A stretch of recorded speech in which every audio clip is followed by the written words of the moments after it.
Welcome to Guide Guru. We hope this video helps.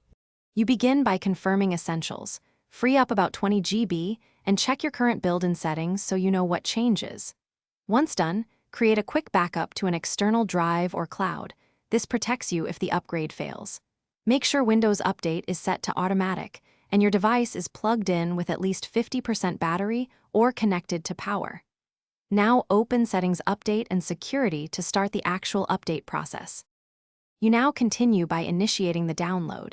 Go to Windows Update and select the feature update to Windows 10, version 2004. If the update is blocked or stalled, download and run the Microsoft Update Assistant. Run it as administrator to avoid permission issues. While files download, close heavy apps and temporarily disable third-party antivirus so installation files aren't interfered with. Make sure your internet is stable. Once you finish the upgrade by allowing the system to restart and complete setup. Do not interrupt the feature update. Letting it finish avoids corruption. Once booted, verify Device Manager for driver warnings and update any affected drivers through manufacturer downloads. If the upgrade fails, run the Windows Update Troubleshooter and then retry the Update Assistant.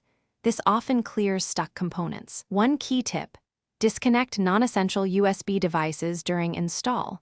This frequently prevents driver conflicts and solves many hangs or